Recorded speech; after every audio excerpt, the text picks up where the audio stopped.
very warm greetings to all my dear students. Welcome to B Academics. இந்த சேனல்ல நீங்க easy subjects பத்தி learn பண்ணிக்கலாம். இது வந்து 2021 ரெகுலேஷன் பேஸ் பண்ணது. ஓகேங்களா? சோ ஃபர்ஸ்ட் நம்ம பார்க்க போறது digital signal processing subject code வந்து EC3492. அண்ட் நிறைய ஸ்டூடெண்ட்ஸ் வந்து இந்த சப்ஜெக்டை டிகிரி ஸ்டாப்பிங் பேப்பர்னு சொல்றாங்க. பட் இது அப்படி கிடையாது. உங்களோட ஈஸி சிலபஸ்ல நிறைய பேப்பர் வந்து ஹை மார்க்ஸ் ஸ்கோர் பண்ணுற மாதிரி இருக்கும். அதில் ஒன் ஆஃப் த சப்ஜெக்ட் தான் டிஎஸ்பி. ஸோ இது வந்து டிகிரி ஸ்டாப்பிங் பேப்பர் கிடையாது, டிகிரி ஸ்கோரிங் பேப்பரை நம்ம கன்சிடர் பண்ணிக்கலாம். ஓகேங்களா? ஸோ ஜென்ரலாக டிஎஸ்பி எதுக்கு நம்ம யூஸ் பண்ணுறோன்னா வாய்ஸ் ரெகக்னிஷன், ஸ்பீச் ரெகக்னிஷனுக்கெல்லாம் நம்ம யூஸ் பண்ணுவோம். அண்ட் மொபைல் ஃபோன் கன்சிடர் பண்ணிக்கலாம். நீங்கள் மொபைல் ஃபோனில் வாய்ஸ் ப்ராசஸிங் அண்ட் ஸ்பீச் கம்ப்ரெஷனுக்கு எல்லாமே நம்ம டிஎஸ்பி ப்ரிஃபர் பண்ணுவோம். ஓகேங்களா? ஸோ இது வந்து ஃபர்ஸ்ட் வீடியோ அப்படிங்கிறதுனால ஒரு ஸ்மால் இன்ட்ரடக்ஷன் டிஎஸ்பி பற்றி கொடுத்துட்டு நம்ம டாபிக் உள்ள போகலாம். ஓகேங்களா? ஸோ ஜென்ரலாக சிக்னல் பார்த்தீங்கன்னா analogue in nature. But digital கம்ப்யூட்டரால் நம்ம அனலாக் சிக்னலை வந்து அப்படியே ப்ராசஸ் பண்ண முடியாது. ஸோ அங்கே வந்து கன்வர்ஷன் ப்ராசஸ் தேவைப்படுது. ஓகேங்களா? ஸோ அனலாக் சிக்னலை வந்து டிஜிட்டல் சிக்னலாக கன்வெர்ட் பண்ணி நம்ம பைனரி வேல்யூவாக கன்வெர்ட் பண்ணுறோம், ஜீரோஸ் அண்ட் ஒன்ஸ். ஸோ அந்த ஜீரோஸ் அண்ட் ஒன்ஸ் தான் வந்து கம்ப்யூட்டருக்கு புரிகிற லாங்குவேஜ். அதனால நம்ம கன்வர்ஷன் டெக்னிக்ஸ் எல்லாம் யூஸ் பண்ணி தான் வந்து சிக்னல் ப்ராசஸ் பண்ண முடியும். ஸோ அந்த ப்ராசஸிங் டெக்னிக்ஸ் எல்லாம் எதை வச்சு நம்ம பண்ணணும் அப்படின்னா டிஎஸ்பி சிஸ்டம் வச்சு தான் பண்ணணும். ஓகேங்களா?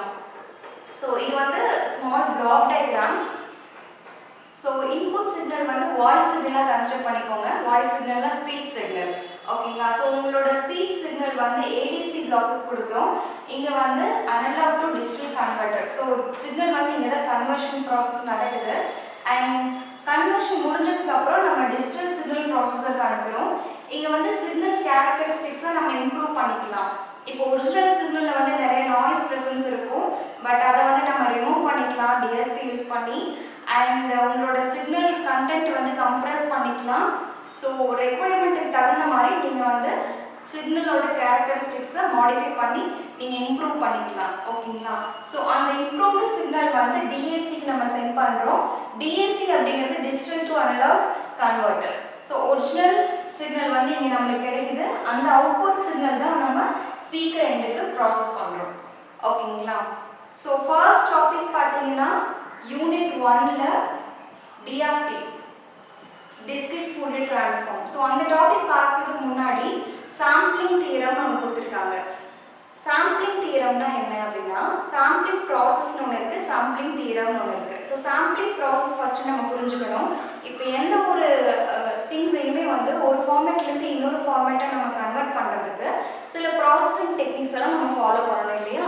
அதே மாதிரி அனலாக் சிக்னலை வந்து டிஜிட்டல் சிக்னலாக நம்ம கன்வெர்ட் பண்ணுறதுக்கு ஒரு 3 ப்ராசஸிங் டெக்னிக்ஸ் இருக்குது. ஃபர்ஸ்ட் ஒன் வந்து coding, second one quantisation and third one sampling. So அந்த சாம்பிளிங் ப்ராசஸ் அப்படின்னா கன்வர்ஷன் மட்டும்தான். அனலாக் சிக்னலை டிஜிட்டல் சிக்னலாக நம்ம கன்வெர்ட் பண்ணுறது sampling process. But sampling theorem அப்படின்னா என்னென்னா கன்வெர்ட் பண்ணதுக்கப்புறம் நம்மளால ஒரிஜினல் சிக்னல் வந்து ரீகன்ஸ்ட்ரக்ட் பண்ண முடியும் with the condition fs is greater than or equal to 2f. So fmங்கிறது வந்து maximum input frequency and fs வந்து sampling frequency. So sampling frequency must be greater than or equal to 2fm. இந்த condition நம்ம satisfy பண்ணணும் அப்படின்னா நம்மளால original சிக்னலை reconstruct பண்ண முடியும் சாம்பிள்டு பல்சஸ்லேருந்து. ஓகேங்களா? ஒரு சின்ன எக்ஸாம்பிள் பாருங்கள். இதுதான் இன்புட் சிக்னல். ஸோ இந்த பல்சஸ் யூஸ் பண்ணி நான் வந்து கன்வெர்ட் பண்ணுறேன். கன்வெர்ட் பண்ணுற பல்சஸ் வந்து இப்படி கிடைக்குது. ஸோ இதில் பாருங்கள், இந்த பல்சஸ்லேருந்து என்னால் ஒரிஜினல் சிக்னல் வந்து ரீகன்ஸ்ட்ரக்ட் பண்ண முடியும். சேம் ஃபார்மேட்டில் தான் இருக்குது. இதில் வந்து நம்ம sampling frequency greater than or equal to 2fm condition use பண்ணோம்னா இந்த அவுட்புட் கிடைக்கும், டிஸ்டார்ஷன்லெஸ் அவுட்புட் கிடைக்கும். ஓகேங்களா? ஸோ இந்த கண்டிஷன் நம்ம யூஸ் பண்ணினா என்ன ஆகுதுன்னு நம்ம பார்க்கலாம். Consider this signal x of t is equal to sin pi t plus sin 2 pi t plus sin 3 pi t. இங்க omega 1 அப்படிங்கிறது pi, omega 2 2 pi, omega 3 is equal to 3 pi. omega 1 ங்கிறது என்னது 2 pi f1. So substitute பண்றோம். 2 pi f1 is equal to pi. So f1 is equal to 1 by 2. Pi and pi cancel ஆகும். So f1 is equal to 0.5 Hz. Same அதே மாதிரி omega 2 is equal to 2 pi f2 which is equal to 2 pi cancel பண்ணோம்னா f2 is equal to 1 Hz. And omega 3 is equal to 2 pi f3 which is equal to 3 pi f3 is equal to 3 by 2 pi cancel பண்றோம் and f3 is equal to 1.5 hertz. So இந்த மூணு frequencyல எது maximum frequency? Yes, f3. இதுதான் வந்து நமக்கு fm maximum input frequency. So இந்த condition நம்ம satisfy பண்ணனும் அப்படினா 2fm அப்படிங்கிறது 2 into 1.5 which is equal to 3 hertz.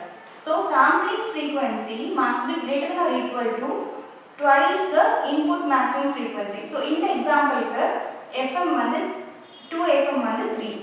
ஓகேங்களா? So fs should be greater than or equal to 3. இது வந்து Nyquist criteria அப்படினு சொல்லிக்கலாம். நம்ம இந்த கண்டிஷன் ஓகேங்களா சாம்பிளிங் தியரம் இருக்க கண்டிஷன் வந்து Nyquist criteria அப்படினு சொல்லிக்கலாம். Nyquist rate அப்படினா என்னன்னு பார்க்கலாம். When sampling frequency is exactly equal to 2fm. So இங்க வந்து greater than or equal to 2fm. எப்போ exactly equal to 2fm ஆ இருக்கோ அது வந்து Nyquist rate. இது one of the most important 2 mark question in the topicல. So Nyquist rate is equal to 2fm. ஓகேங்களா? So இந்த எக்ஸாம்பிளுக்கு Nyquist rate என்னன்னு பார்க்கலாம். Sampling frequency fs is equal to 3. இந்த எக்ஸாம்பிளுக்கு Nyquist rate வந்து 3. ஓகேங்களா? And what happens if we break this condition? இந்த கண்டிஷன் நாம ஃபாலோ பண்ணலைனா என்ன ஆகும்? So greater than or equal to பதுவா lesser ஆ இருக்குன்னு பார்த்துக்கலாம். Sampling frequency வந்து less than 2fm. அப்படி இருக்கும்போது நமக்கு அலாய்சிங் எஃபெக்ட்னு சொல்றோம். அலாய்சிங் எஃபெக்ட்னா நம்மளால ஒரிஜினல் சிக்னல் வந்து ரீகன்ஸ்ட்ரக்ஷன் பண்ண முடியாது சாம்பிள்டு பல்சஸ்ல இருந்து. ஓகேங்களா? So நமக்கு தெரியும் frequency equal to reciprocal of time period. frequency வந்து decrease ஆகும்போது time period increase ஆகும் and frequency வந்து increase ஆகும்போது time period decrease ஆகும். So இந்த எக்ஸாம்பிள் பாருங்க. இதுல ஃபர்ஸ்ட் வந்து இன்புட் சிக்னல் நான் கொடுக்கிறேன். செகண்ட் சாம்பிள்டு பல்சஸ் பாருங்க எப்படி இருக்குன்னு. இங்க நான் வந்து fs is less than 2fm ன்னு நான் கன்சிடர் பண்றேன். So கன்சிடர் பண்ணும்போது frequency என்ன ஆகுது? கம்மி ஆகுது. frequency கம்மி ஆகும்போது time period வந்து ஜாஸ்தி ஆகும். So இதோட டியூரேஷன் பாருங்க. உங்களுக்கு டிஃபரன்ஸ் தெரியும். இந்த பல்சஸும் பாருங்க, இந்த பல்சஸும் பாருங்க. இங்க டைம் வந்து கம்மியா இருக்கு, பட் இங்க வந்து டைம் பீரியட் ஜாஸ்தியா இருக்கு. சோ இந்த பல்சஸ் யூஸ் பண்ணி நம்ம வந்து ப்ராசஸ் பண்ணனும் அப்படினா இந்த மாதிரி சிக்னல் தான் நமக்கு கிடைக்கும். சோ இந்த சிக்னல் வச்சு நம்மளால ஒரிஜினல் சிக்னல் ரீகன்ஸ்ட்ரக்ட் பண்ண முடியாது. உங்களுக்கு பார்த்தாலே தெரியும் இது வேற மாதிரி இருக்கு, இது வேற மாதிரி இருக்கு. சோ இந்த சிக்னல் வச்சு நம்மளால ஒரிஜினல் சிக்னல் வந்து ரீகன்ஸ்ட்ரக்ஷன் பண்ண முடியாது. So it leads to distorted output. ஓகேங்களா? சோ டிஸ்டார்ட்டட் அவுட்புட் இருக்கும். எப்போனா fs வந்து less than 2fm கண்டிஷன் நம்ம யூஸ் பண்ணும்போது.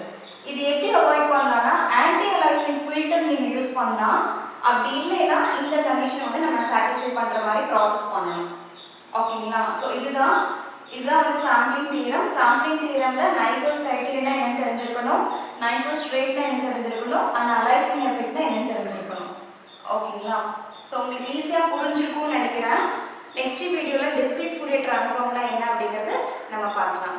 Yes, thank you. See you in the next video.